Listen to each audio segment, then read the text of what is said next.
Саламатсыздар ма, әріптестер?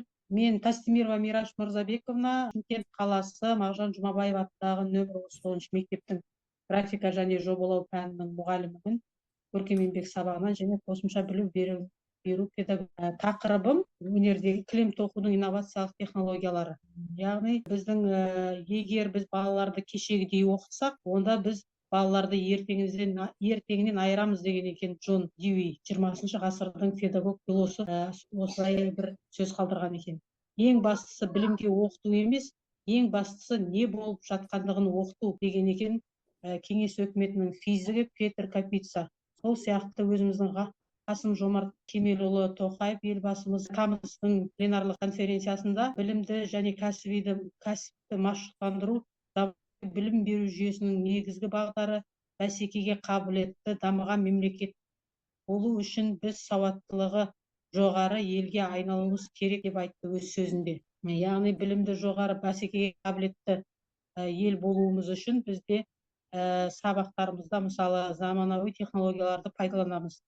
Олардың бірі соңғы тренд десек те болады, STEM технологиясы. STEM технологиясы оқытудың біріктірілген тәсілі, яғни ғылым, технология, инженерия, арт, математика бәрі біріктіріліп, қосымша білім беру, шығармашылық арасындағы сауатты дамуға және әлемді экономикаға бәсекелестікке қабілетті нық байланыстарды орнату екен. Дәстүрлі сабақтарымыздан жаңашылдыққа білімнің бұл негізгі мақсаты болып табылады. Дәстүрлі өнерлерімізді, дәстүрлі білімге тән практикалық міндеттерді шешуден алшақтықты еңсеріп, оқушыларға түсінікті оқу пәндері арасында байланыс орнату. STEM-нің негізгі мақсаты және басты. Енді бүгінгі сәндік қолданбалы өнердегі кілем тоқу өнеріне келетін болсақ, келесі бұл жерде біздің сәндік қолданбалы өнердің түрлері, оның шығу тарихы, ертеден ата-аналарымыз, әжелеріміз бізге кілемді қалай тоқыды, кілемнің қанша түрі бар, батыс Қазақстанда кілемдер қалай жергілікті жеріне қарай, өзінің тұлғасына қарай. Мысалы, Шығыс Қазақстанның кілемдері басқа, Керей кілемдері деген сияқты, әр өңірдің аты басқа, иті басқа демекші, әрқайсысының елінің кілемінің өзіндік мәнері және тоқу әдісі болған.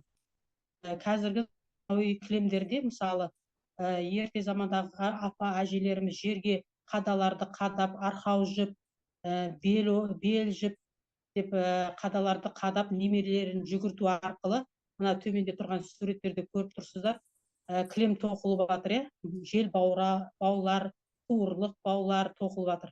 Міне ал жоғарыдағы суретте, бірінші оң бұрыштағы, сол бұрышымыздағы суретте қазіргі заманауи техникада кілем тоқылудың әдісі көрсетіліп жатыр.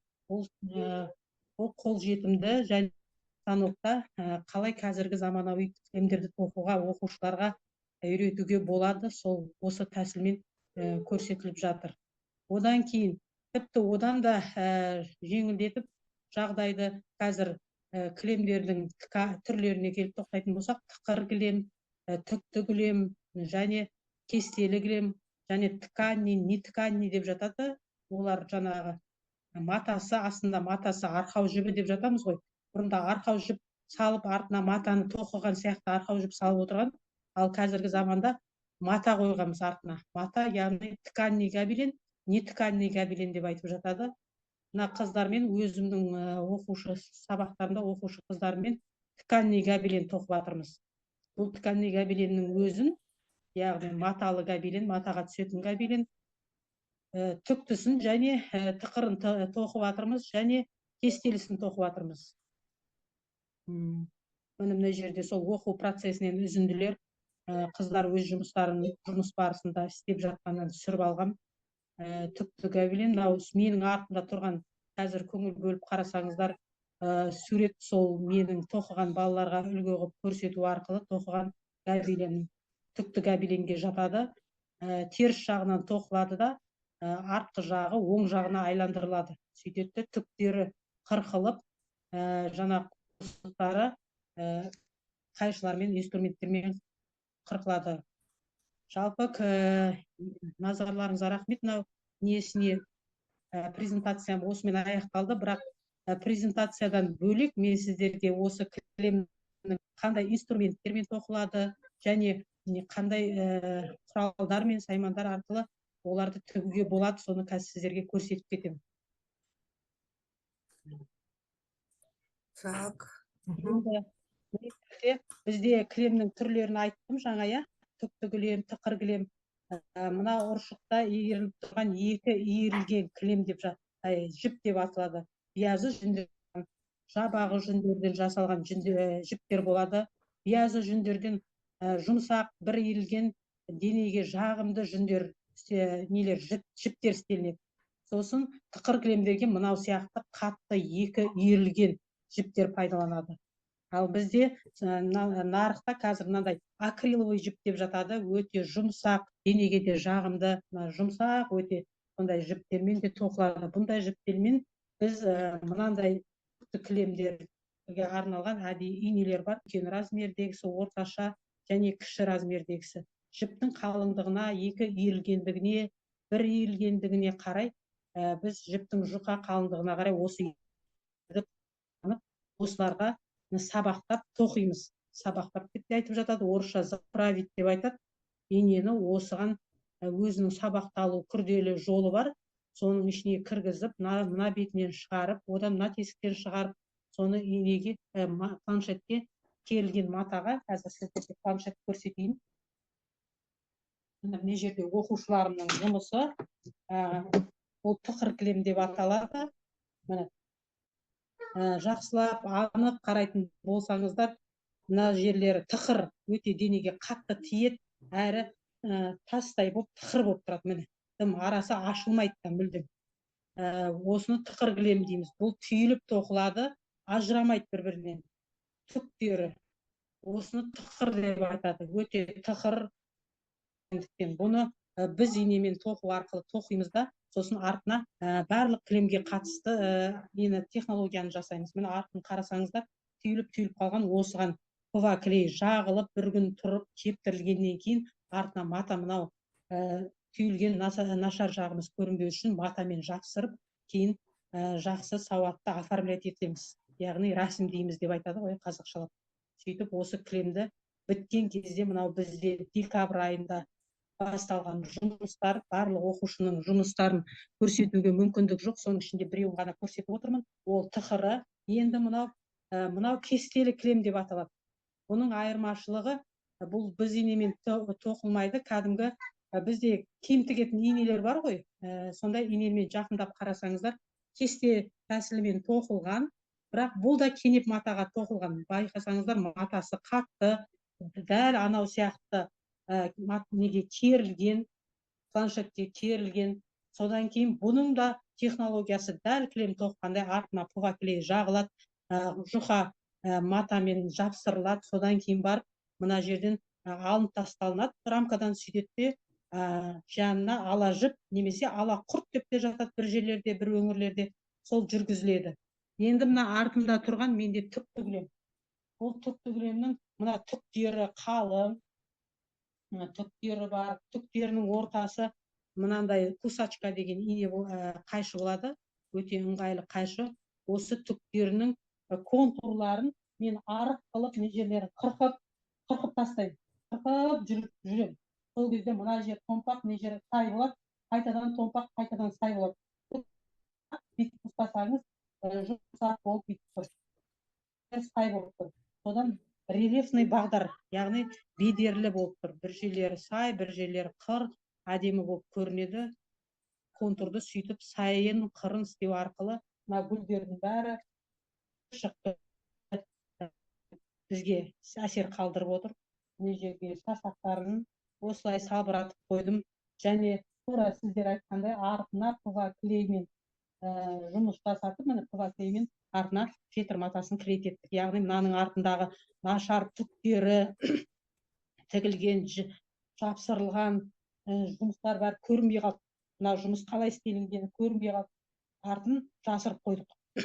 Сөйтіп осылай сауатты жұмысты аяқтап, соңында осыны нарыққа, саудаға, жаңа бәсекеге қабілетті деп жатырмыз ғой. Басқа елдер біздің жерімізге, біздің оюларымыздың манераларына қызығады. Сондықтан да өзіміздің ұлтымызға тән кілемдерді жасап, балаларға оқытып, және кілемдердің түрін оқытып, және кіші класстарда бізде 5-ші сыныптарда кілемге оқыту өте ауыр, және жалпы кілем тарихына үңілетін болсақ, қазақтың өзінің кілемінен бөлек гобелен деген болады. Ол Франциядан шыққан қазақша оты, яғни гобелен кілем.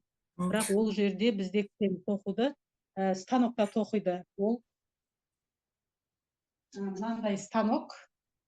Мына жерде қолөнершілер болса бірден таниды. Мына жерлеріне шеге қағылып тасталған 5 миллиметрден мына жағына қағылып тасталған. Бұл не бағанағы тканный гобелен болса, бұл не тканный гобелен. Яғни ткань көріп тұрған жоқсыздар, мата көріп тұрған жоқсыздар. Яғни основасы деп жатады ғой, негізі арқауы жіптен болады, матадан емес. Бұл енді академиялық нағыз станоғы. Бұндай станоктар өте күрделі, жасалу жолда қиын.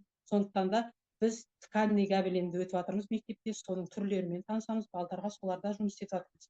Мынау енді өте кәсіби мамандарға арналған станок. Керемет.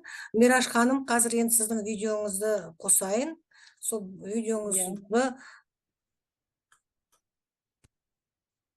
сосын видеодан. Қазір видеоңыз қосын.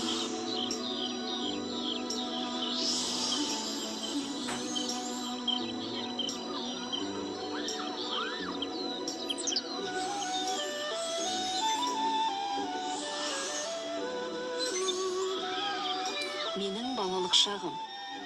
Әжем тоқыма станогына жайғасатын. Оның епті қолдарымен тоқыған жіңішке жіптері көздің жауын алатын ғажайып ою өрнекке айналатын. Ол тоқыған кілемдердің мың құбылған әсем бояуы туған жердің бар сұлулығын паш етіп тұрғандай әсер алатынмын. Ал әрбір ою өрнегінде сайын даламыздың сан ғасырлық салт дәстүрі мен тылсым сырлары тұнып тұрғандай. Табиғи бояуларға қаныққан нағыз биязы жүннен тоқылған кілемдер қайталанбас өнер туындысына айналатын.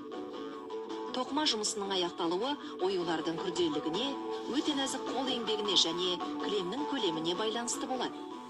Бір кілемді қолмен тоқып шығу үшін бірнеше айдан 7 жылға дейін уақыт қажет еді.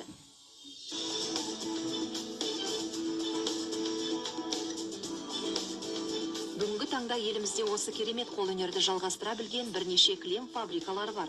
Мұнда бірнеше цехтар іске қосылған. Өңдеу, бояуын үйлестіру жұмыстары мен 20-дан астам дизайнер айналысады. Фабрикалар заманауи озық технологияларымен жабдықталған. Станоктардың техникалық артықшылықтарының арқасында ені 5 метрге дейін жететін кілемдер тоқуға болады. Дайын өнімдер еліміздің аумағында да, сондай-ақ сырт мемлекеттерде де жоғары сұранысқа ие. Ұлттық ою өрнегі келіскен әсем кілемдер талғампаз шетелдік қонақтардың көңілінен шығуда. Бір фабриканың жыл бойы шығаратын өнімінің жалпы көлемі 5 миллион шаршы метрге дейін жетеді. Өткенді қастерлеу арқылы болашаққа қадам жасаймыз.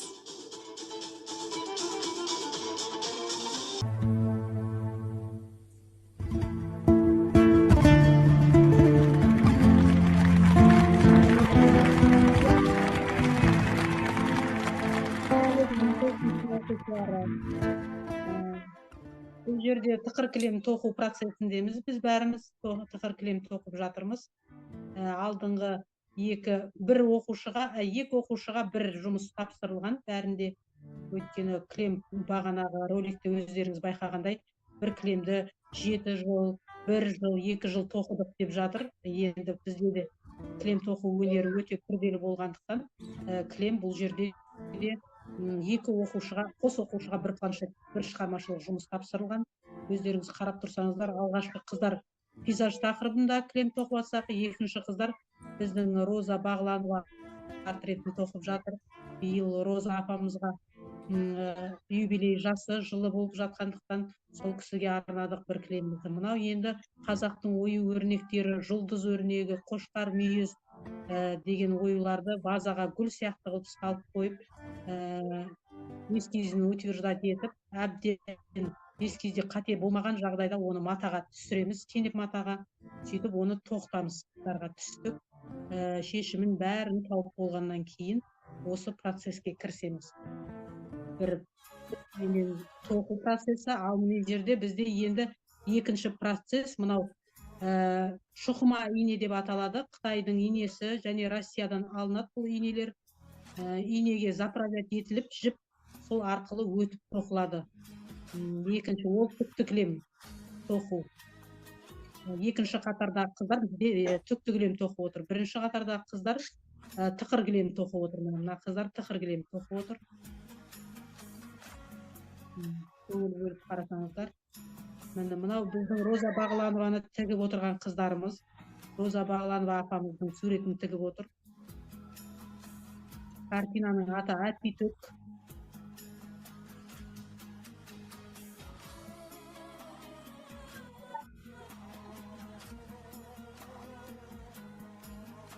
Мынау золотое сечение деп айтады. Алтын қима дегенге композиция жасалынған. Композициялық туынды, табиғаттағы. Жаңа айтып кеткен ою өрнектерім. Қазақтың салт дәстүрін насихаттайтын. Жұлдызша деген ойы. Мынау қазақтың оюлары бәрі. Қошқар мүйіз, сынық мүйіз.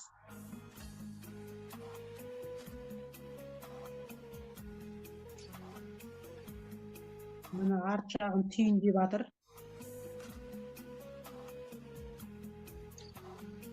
Мына жаңағы кестелеу әдісі бойынша тоқып жатыр. Мына екі қызымыз кестелеу. Кәдімгі қарапайым инемен тоқып отыр. Мынау шұқыма инемен тоқу.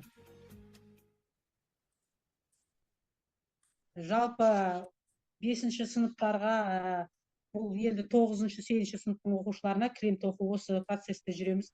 Ал 5-ші сыныптарға біз мынандай жылы түстерде композициясын салып аламыз. Сөйтіп тура вертикаль бағанағы станоктағыдай жіп жүргізген едік қой. Бұл жерде біз суреттің өзін жүргіземіз. Байқап тұрсаңыздар, суреттің өзі жүргізілген. Сосын бұл жылы түстерде жүргізілгенде, жылы түсте салынған, екінші суретіміз суық түсте салынған. Міне суық түсте салынған, оқушылар екі түсте салады да, сосын мына арт жағына көңіл бөлсеңіздер, арт жағы біреуінде тігінен қырқылса, екіншісінде көлденең қырқылады. Сөйтіп бір-біріне тура станокқа тоқығандай имитация жасалады. Сөйтіп тоқиды. Өстіп қағазға тоқу процесін орындау арқылы біз кілемдердің қалай тоқылатынын бұл 5-ші сыныптарда міне көрдіңіздер ғой. Міне жылы түс, міне суық түс. Соны екеуін бір-біріне тоқу арқылы біз станокта қалай тоқылады кілемнің жалпы алғы тәсілдерін кіші кластарда өсіп үйретеміз. Әрине кішкентай кластарға ине ұстау қиын, инені саусақтарына тығып алып, бір жеріне қадап алып, немесе сол техникалық қауіпсіздікті сақтау мақсатында біз оларға әуелі қағазда технологиясын осындай процесте үйреніп аламыз.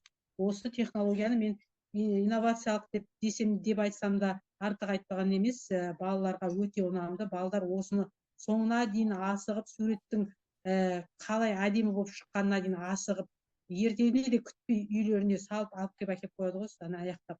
Мына табиғатты салу, сол сияқты мынау да табиғатты сөйтіп тоқу процесі, жақындап қарасаңыз, үйлер тоқылған, дала тоқылған, киіз үй, жаңағы талдар, сол сияқты мына қарапайым заттардан тоқылған міне мынау натюрмортты да осы процесімен салғанбыз.